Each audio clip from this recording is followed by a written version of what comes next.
Mas, irmãos, então vamos agora para a segunda parte do estudo da lição 7 da Escola Bíblica Dominical. Fizemos o da primeira parte. O povo de Deus deve separar-se do mal. Nós agora estamos no ponto de número 2. Nós comentamos a primeira divisão 1, divisão 2, agora vamos ponto 2, divisão 3. Os samaritanos procuram aparentar-se com os judeus. Casaram com a filha dos judeus e deram filhas aos judeus em casamento. Alguns caíram nesta armadilha, Esdras 9:1-2. Este assunto é tão sério e importante que merece um estudo em separado, queremos fazer na lição 12. Então nem vou comentar muito isso, eu já comentei lá, casamento misto, no início do estudo de hoje. Então vamos deixar para na lição 12. Como eu disse, ele não usou ordem cronológica, ele usou alguns assuntos, então nós vamos tratando os assuntos lição por lição. Então, uma lição foi os alicerces do templo, outra lição foi a reconstrução do templo, um período não foi, agora, lição passada, a reconstrução do muro, hoje a separação. Então, vamos estudando lição por lição os assuntos desse reavivamento, dessa volta do povo judeu. Então, vamos ver esses casamentos mistos lá, de certa forma, mais profundamente, na lição 12. Agora, os samaritanos tornaram-se inimigos dos judeus. Ponto A. Os samaritanos invejaram os judeus. Antes de os judeus terem chegado a Jerusalém, os samaritanos tinham uma certa liderança na região. Quando os judeus chegaram e começaram a sacrificar ao único Deus verdadeiro e adorá-lo, então a atenção dos habitantes da região passou para os judeus. Os samaritanos perderam a sua posição privilegiada e encheram-se de inveja. Isto sempre foi assim. Os fariseus tinham inveja de Jesus, os sacerdotes tinham inveja da igreja, etc. Então existe esse problema. Às vezes pode haver, para nós cristãos, essa situação também. Na verdade, nós cristãos, estamos no Novo Testamento, nós vamos estudando aqui bem claramente. Temos que orar por aqueles que nos perseguem, que nos invejam, que nos odeiam, hoje. Naquele momento, o que aconteceu? Ele está explicando por que os samaritanos lutaram tanto. Primeiro, o tempo de Neemias, que os nomes do ano passado, disseram que uma raposa podia destruir o muro, ameaçaram Neemias, fizeram um monte de coisa. Se aparentaram, como vamos estudar a lição 12, acabamos de ler o ponto 2, 3, eles tinham inveja. Antes, a terra prometida estava vazia, né? Praticamente, o reino do Judá tinha sido levado ao cativeiro, estavam ali os samaritanos liderando, né, aquelas pessoas, e agora os judeus voltam e eles não ficaram com essa inveja. Ele até cita 2 exemplos no Novo Testamento. Os fariseus tinham inveja de Jesus, isso muitas vezes está registrado nos evangelhos, e os sacerdotes também tinham o da igreja. Os samaritanos imaginaram que, se conseguissem associar-se aos judeus, gozariam do mesmo prestígio que este. Quando os judeus não aceitaram nada da parte dos samaritanos, o ódio velado transformou-se em inimizade declarada. Então, se ajunta, nós vamos ter o mesmo prestígio deles. Porque o rei Ciro mandou, foi uma ordem. Os judeus não vieram à força fazer nada. O rei Ciro deu aquela ordem, depois o rei Dário confirmou a ordem, e o templo foi construído, parado, depois voltado, e também depois Artaxerxes deu ordem para Neemias e construiu a cidade. Eles queriam se juntar, mas quando viram que não conseguiram, então eles ficaram com essa inimizade declarada, que foi até os tempos do Novo Testamento, os tempos de Cristo também.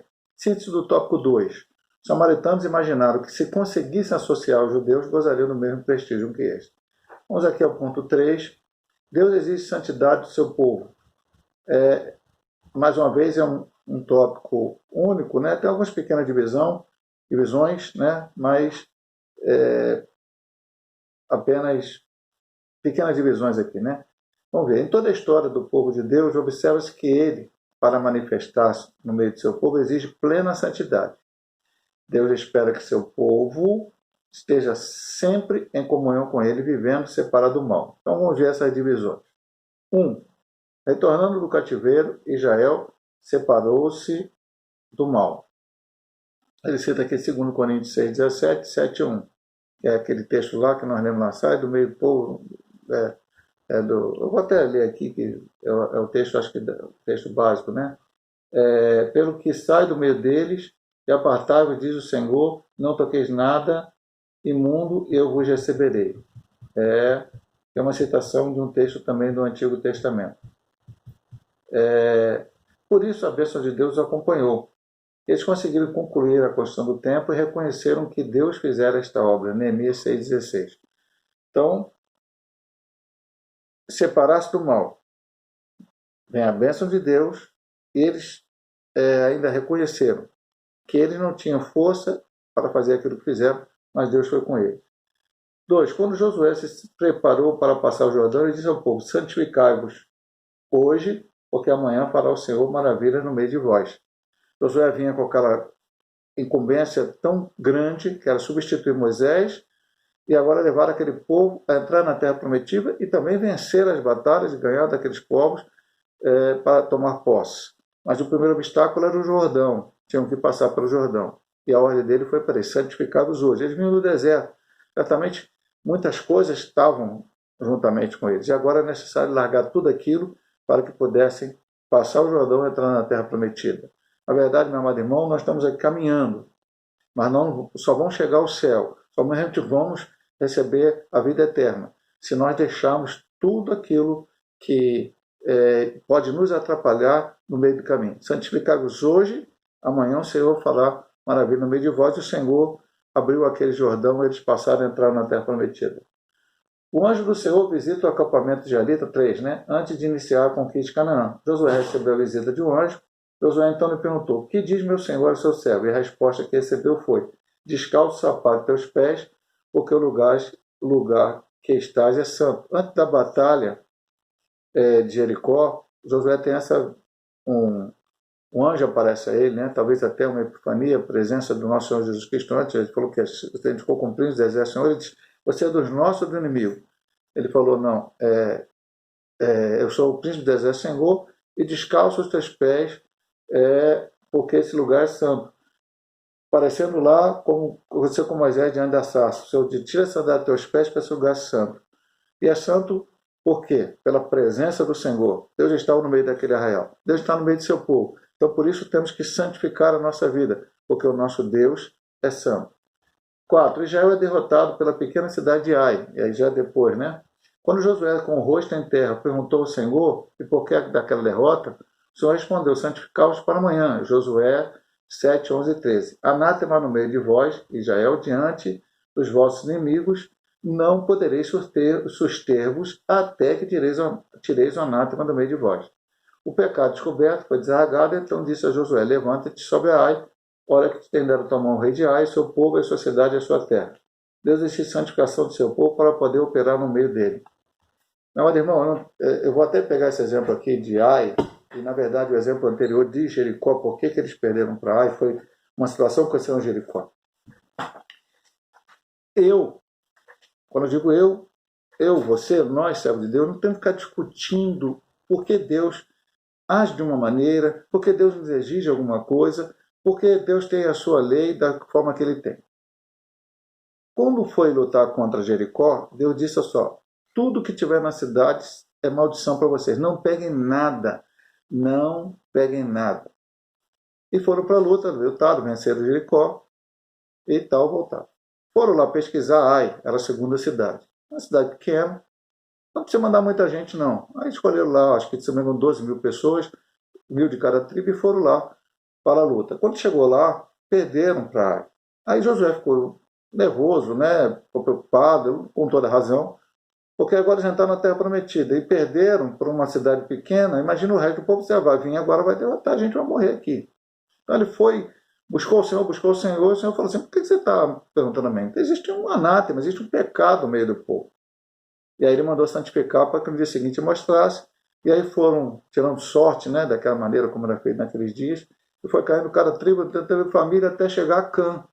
E quando chegou a Cã, Josué disse para ele: dá glória a Deus e confessa teu pecado. Ele disse: eu peguei uma capa babilônica. Ele pegou 3 coisas lá que achei bom em estar enterrado no meio da tenda.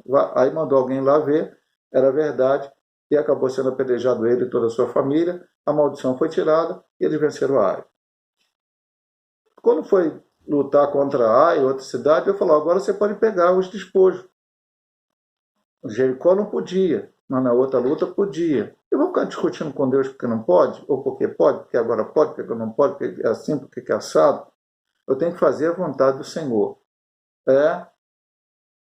Israel precisava cumprir a vontade de Deus. Porque não cumpriu, perdeu aquela batalha. Nós também podemos perder alguma batalha se em nossa vida houver alguma coisa que esteja fora da vontade do Senhor.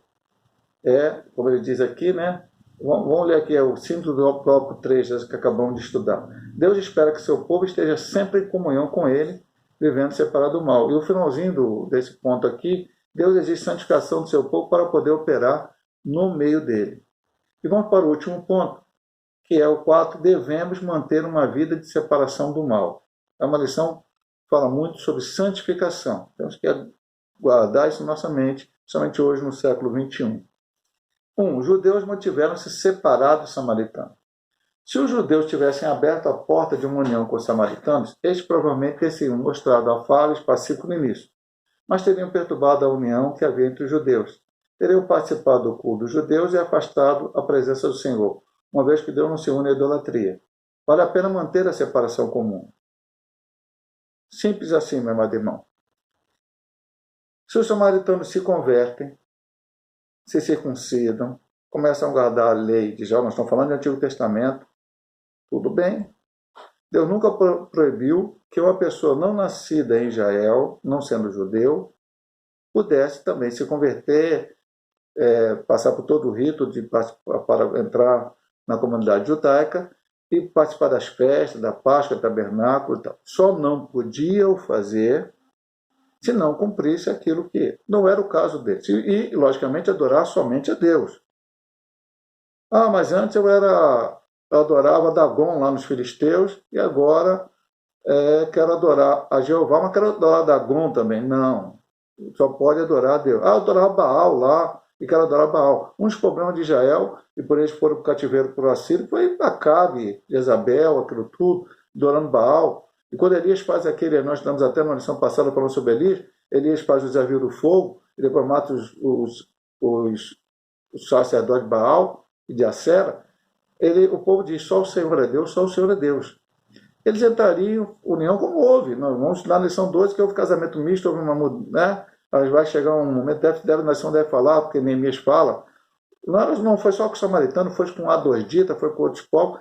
E o povo, as crianças que nasceram dos hebreus começaram a não falar mais o hebraico, falavam misturado, os costumes iam se mudando. Na verdade, em vez dos judeus convencerem os samaritanos, pregarem para os samaritanos iriam levar os judeus para a idolatria. E eles, então, se separaram por esse motivo. Nós também temos que nos separar de coisas deste mundo que podem nos fazer afastar do nosso Deus. A Bíblia mostra exemplo de servos de Deus que duvidaram se valia a pena manter a linha de separação do mal. O primeiro exemplo que ele dá é Asaf, o Asaf. Né? O salmista, o Asaf, escreveu no Salmo 23. Na verdade, quem vão tenho purificado meu coração e lavado as minhas mãos na inocência. Salmo 73, 13. Ficou profundamente perturbado, mas Deus ajudou a encontrar a resposta. Até que entrei no santuário de Deus, então entendi o fim deles. Versículo 17. O salmista ficou tranquilo. Todavia estou de contínuo contigo. Tu me seguraste pela minha mão direita, guiar-me-ás com o teu conselho e depois me receberás em glória. Versículo 23 e 24. Asaf entendeu que valia a pena servir ao Senhor. Asaf escreveu vários salmos, muitos salmos, né? Muita gente acha que o salmo foi só Davi que escreveu, não, há outros salmos escritos, tem um salmo de Moisés, alguns para Asaf, outros que não tem exatamente quem foi que escreveu.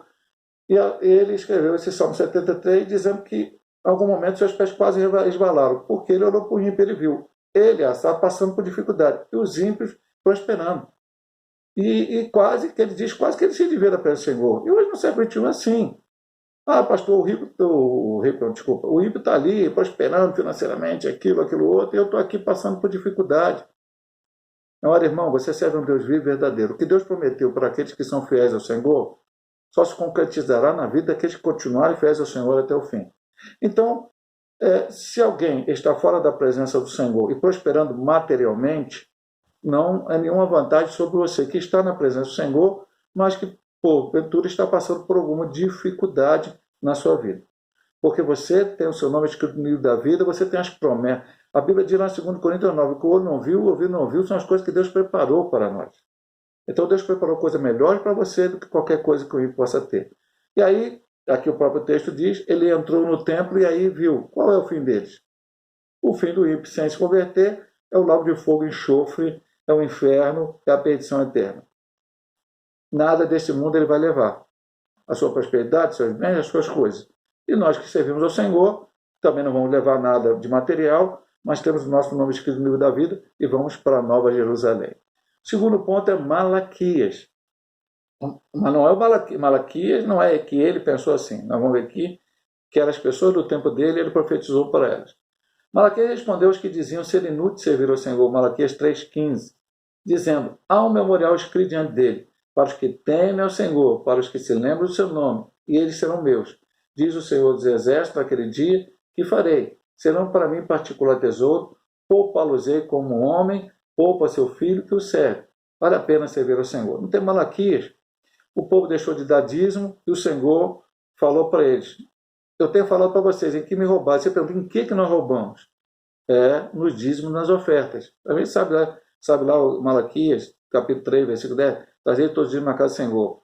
Malaquias fala, também porque aborreceis, porque cada um pega e de você, da sua esposa, por qualquer motivo, arruma outra mulher. Então eles estavam fazendo várias coisas erradas e achavam que está tudo certo.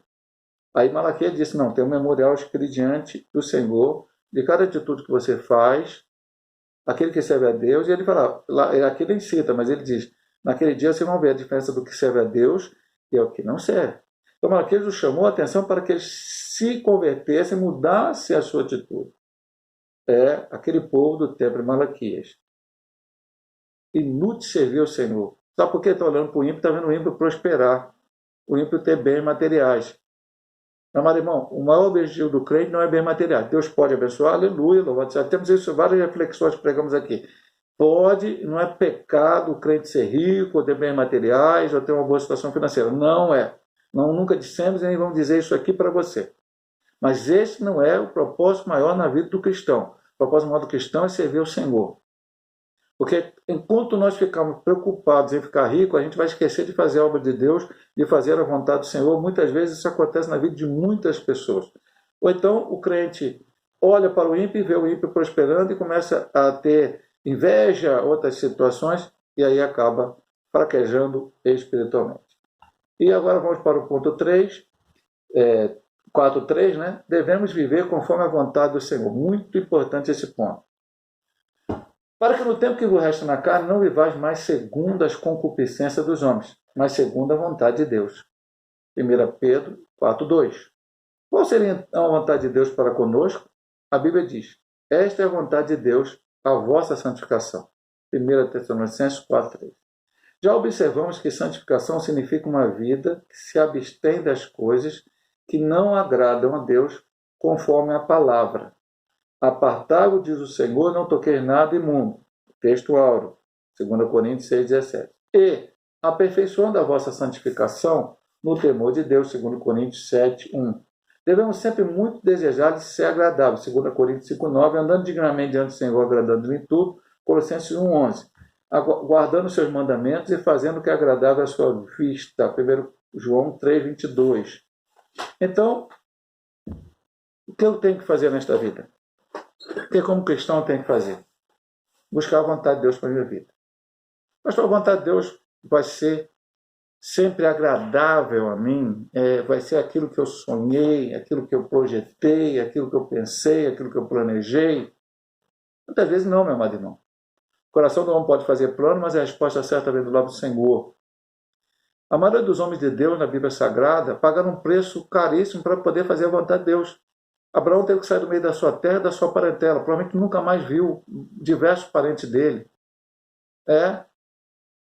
Não viu. Jacó acabou tendo que fugir de Esaú, passou 20 anos sendo enganado pelo seu sogro, mas longe do seu pai, da sua mãe, da sua família. Depois ele voltou. O povo acabou indo para o Egito. Deus tinha falado a Abraão, 430 anos vão passar no Egito. E acabou virando escravo naquele lugar. Moisés teve que fugir e morar no deserto durante 40 anos. O povo passou 40 anos no deserto depois, sendo guiado por Moisés e depois por Josué. muitas coisas aconteceram difíceis na vida desses homens. Davi teve que fugir de Saul por muito tempo, e sendo ele já tendo a unção de Deus sobre a sua vida. Jeremias sofreu demais, é chamado até de profeta chorão, foi perseguido por vários reis pela sua palavra que ele pregava. Ezequiel, vai ler no livro de Ezequiel, quantas vezes Ezequiel, uma vez o Senhor falou que ele ia passar não sei quantos dias deitado de um lado, deitado para o outro, ia comer com medida pouca e beber pouca água, e ainda ia ter que cozinhar a sua comida em cima de fezes humanas, e depois, como ele falou alguma coisa com o Senhor, pode ser fezes de animais. A sua mulher morreu e Deus falou para Ezequiel não chorar. Isaías andou 3 anos nu e descalço. E a Bíblia diz lá em Hebreus 11, herói da fé, que o mundo não era digno desses homens. Então abriram mão, mas a vontade do Senhor foi feita na vida deles. Assim no Novo Testamento também, irmão. Pedro, Tiago, João, André, deixaram de ser pescadores prósperos, ali pescavam com a sua família para seguirem a Cristo. E depois que Cristo morreu, continuaram pregando a palavra. Paulo era um dos judeus mais conceituados do seu tempo, mas quando se converteu, largou aquilo tudo e disse que passou a ser escória para ele, e passou a ter perseguição, prisão, toda série de coisas, como está relatado lá em 2 Coríntios, capítulo 11. Então, meu amado irmão, quando eu olho para a Bíblia Sagrada, eu vejo um homem de Deus fazendo a vontade do Senhor, e muitas vezes essa vontade do Senhor não será agradável. Seria muito bom o seguinte, eu quero ser, sei lá o quê, uma profissão qualquer, vamos dizer, médico, aí Deus me dá que eu ser médico. Aí eu prospero naquela, fico rico e tal, caso com uma mulher linda, tenho não sei quantos filhos, e neto, e bisneto, e vai a vida, pô, que maravilha, e maravilhoso, pastor, olha que coisa linda, só teve coisa boa na vida do jeito. Aleluia! Se for assim na sua vida, maravilha, louvado seja o Senhor. Mas às vezes na sua vida você vai passar por um momento de desemprego, problema de enfermidade, outros tipos de problema, mas Deus continua sendo Deus. Se Ele permitiu, como permitiu na vida de Jó algumas coisas acontecerem, na vida de todos esses homens que eu lhe citei, mas eles estavam fazendo a vontade de Deus, glorifique o nome do Senhor. Então devemos viver conforme a vontade do Senhor. Eu já disse ainda há pouco no ponto. Eu vou discutir com Deus? Não. Já estamos terminando a lição. O 4.4 diz, bênçãos acompanham os que vivem conforme a vontade de Deus. Deus garante aos que assim vivem plena vitória contra os ataques do diabo. O crescimento espiritual deles está garantido. Colossenses 1, 6 e 10. O Espírito Santo tem plena liberdade para atuar em suas vidas. E eles tornam-se preparados para serem usados por Deus na sua obra. 2 Timóteo 2, 19 e 21.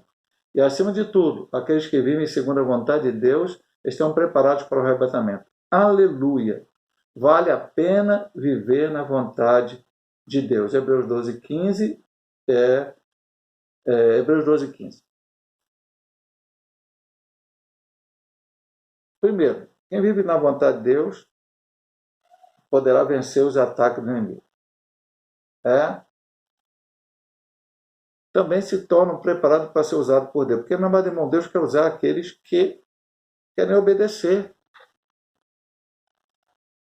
Jesus contou uma parábola.